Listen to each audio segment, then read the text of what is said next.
नमस्ते। आज हम एक ऐसी अद्भुत और रहस्यमय कहानी जानने वाले हैं जो आपको 5000 साल पुराने इतिहास के पन्नों में ले जाएगी। यह कहानी है उस पवित्र धाम की जहां स्वयं भगवान कृष्ण आज भी अपने अधूरे स्वरूप में विराजमान है। हम बात कर रहे हैं जगन्नाथ पुरी धाम की। यह सिर्फ एक मंदिर नहीं बल्कि आस्था, रहस्य और चमत्कारों का एक जीता जागता प्रमाण है। तैयार हो जाइए क्योंकि यह कहानी आपके रोंगटे खड़े कर देगी।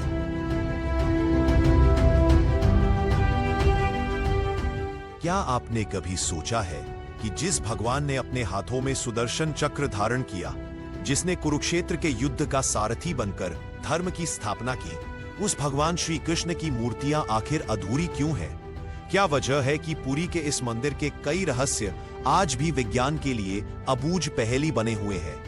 आज हम जानेंगे महाभारत के उस श्राप से लेकर भगवान के हृदय के एक पवित्र पदार्थ तक की पूरी कहानी, जिसने जगन्नाथ पुरी धाम की नींव रखी।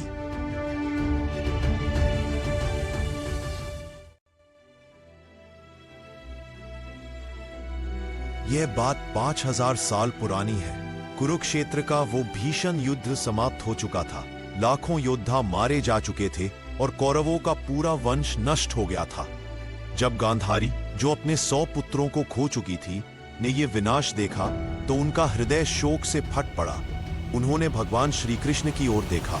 उनका दुख इतना गहरा था कि उन्होंने श्री कृष्ण को इस विनाश का जिम्मेदार ठहराया और कहा, हे कृष्ण, तुम चाहते तो इस महाविनाश को रोक सकते थे, पर तुमने ऐसा नहीं किया।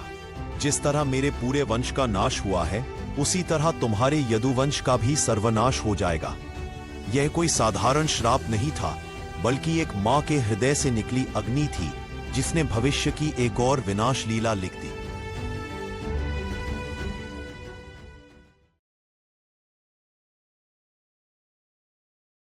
इस श्राप के 36 साल बाद द्वारका नगरी में पाप बढ़ गया था।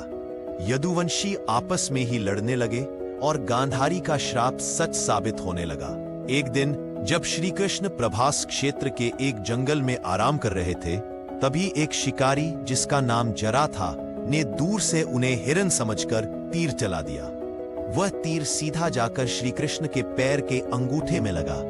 जब शिकारी पास आया तो उसने देखा कि उसने किसी पशु को नहीं बल्कि स्वयं भगवान श्री कृष्ण को तीर मार दिया था। यह देखकर जरा पश्चाताप की अग्नि में जल उठा और फूट फूट कर रोने लगा। उसने भगवान से क्षमा मांगी। तब श्री कृष्ण ने मुस्कुराते हुए कहा, हे जरा, यह मेरे पिछले जन्म के कर्मों का फल है। तुम पिछले जन्म में महान वानरराज बाली थे और मैंने राम के अवतार में छल से तुम्हें मारा था। मेरे इस शरीर के त्याग का कारण यही है। भगवान श्री कृष्ण ने अपना भौतिक शरीर त्याग दिया। जब पांडवों को इस बात का पता चला तो उन्होंने पूरे रीति रिवाज से श्री कृष्ण का अंतिम संस्कार किया। उनका पूरा शरीर पंच तत्वों में विलीन हो गया, लेकिन एक चमत्कार हुआ। उनका हृदय, जो ब्रह्म पदार्थ कहलाता है, आज भी ऊर्जा से धड़क रहा था। पांडवों ने उस ब्रह्म पदार्थ को एक लकड़ी के कुंदे के अंदर रखकर समुद्र में प्रवाहित कर दिया, और यहीं से शुरू होती है जगन्नाथ धाम की अलौकिक गाथा। यह ब्रह्म पदार्थ बहते बहते उड़ीसा के समुद्र तट पर पहुंचा। उस वक्त वहां शब्र जनजाति के लोग रहते थे, जिनके मुखिया थे विश्वासु।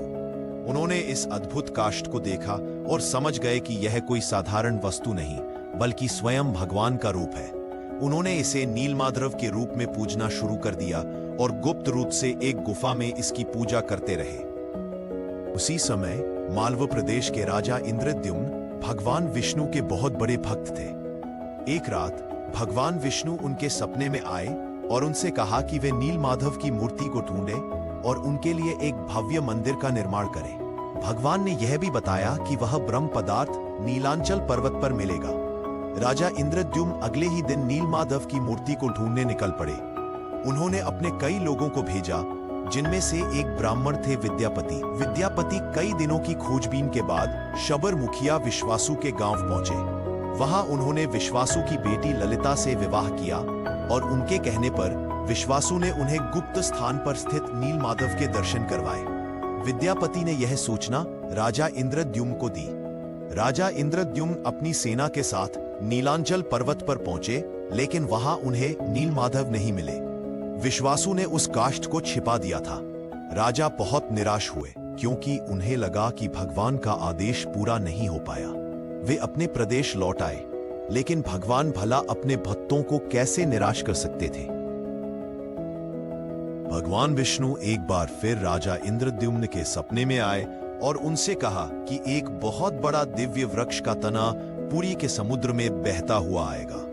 भगवान ने आदेश दिया कि वे उसी वृक्ष से उनकी नई मूर्ति बनवाएं। कुछ ही दिनों में समुद्र तट पर एक विशालकाय सुगंधित काष्ठ बहकर आया, जिसे देखकर सब अचंभित रह गए। वह इतना विशाल और मजबूत था कि उसे कोई भी उठा नहीं पा रहा था। राजा ने कई कारीगरों को बुलाया और उन्हें उस काष्ठ से भगवान की मूर्ति बनाने को कहा, लेकिन लाख कोशिशों के बाद भी कोई भी कारीगर उस पर एक छेनी भी नहीं चला पाया। उनके औजार टूट गए, पर काष्ठ पर कोई निशान नहीं पड़ा। राजा बहुत परेशान हो गए। तभी एक चमत्कार हुआ। एक वृद्ध साधु के रूप में स्वयं भगवान विश्वकर्मा वहां प्रकट हुए।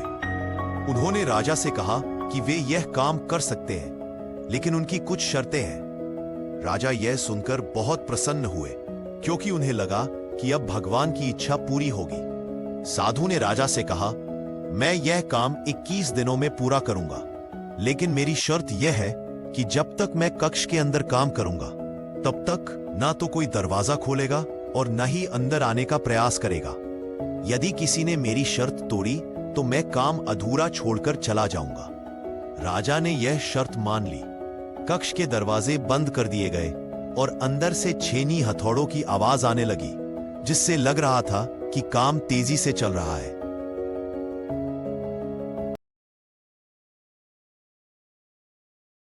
पूरे 14 दिन तक छेनी हथौड़ों की आवाज आती रही, लेकिन 15वें दिन अचानक आवाज आनी बंद हो गई। रानी गुंडेचा को बहुत चिंता हुई। उन्हें लगा कि कहीं उस वृद्ध बढ़ई को कुछ हो तो नहीं गया। उन्होंने राजा से कहा कि उन्हें दरवाजा खोलकर देखना चाहिए। पहले तो राजा ने मना किया, क्योंकि उन्हें शर्त याद थी, लेकिन सभी लोगों के कहने पर राजा दरवाजा खोलने को तैयार हो गए। जैसे ही दरवाजा खोला गया, कक्ष में कोई वृद्ध साधु नहीं था, न ही कोई कारीगर था।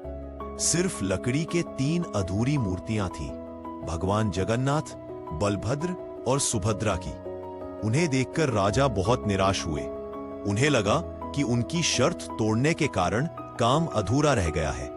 वे दुखी मन से मूर्तियों के पास गए।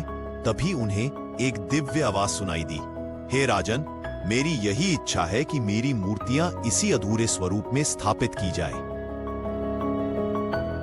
यह दिव्य आवाज उसी ब्रह्म पदार्थ की थी जो श्री कृष्ण का धड़कता हृदय था। राजा ये सुनकर खुश हुए और उन्हीं अधूरी मूर्तियों को मंदिर में स्थापित किया गया। आज भी पुरी में भगवान जगन्नाथ, उनके भाई बलभद्र और बहन सुभद्रा की ये अधूरी मूर्तियां ही पूजी जाती हैं।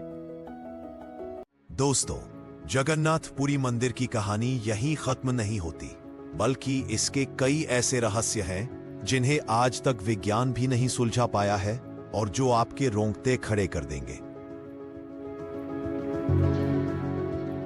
मंदिर के शिखर पर लगा ध्वज हमेशा हवा के विपरीत दिशा में लहराता है।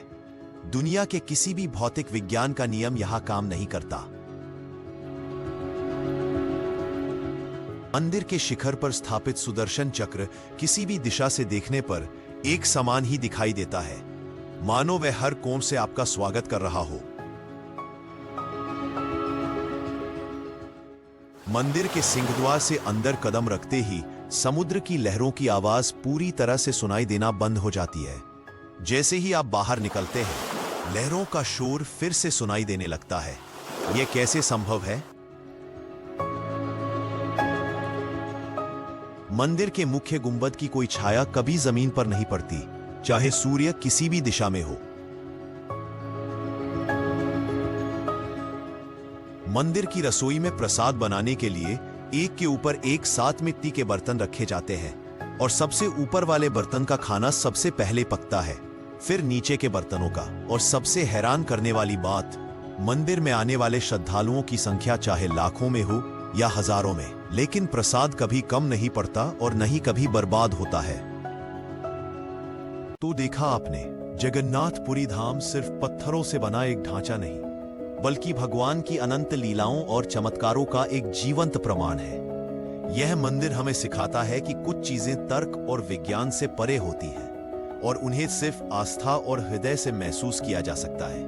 अगर आपको यह कहानी पसंद आई हो और जगन्नाथपुरी के इन रहस्यों ने आपको मंत्रमुग्ध कर दिया हो, तो इस वीडियो को लाइक करें, अपने दोस्तों और परिवार के साथ शेयर करें और हाँ, कमेंट करके जरूर बताएं कि जगन्नाथपुरी का कौन सा रहस्य आपको सबसे ज्यादा चौंकाने वाला लगा।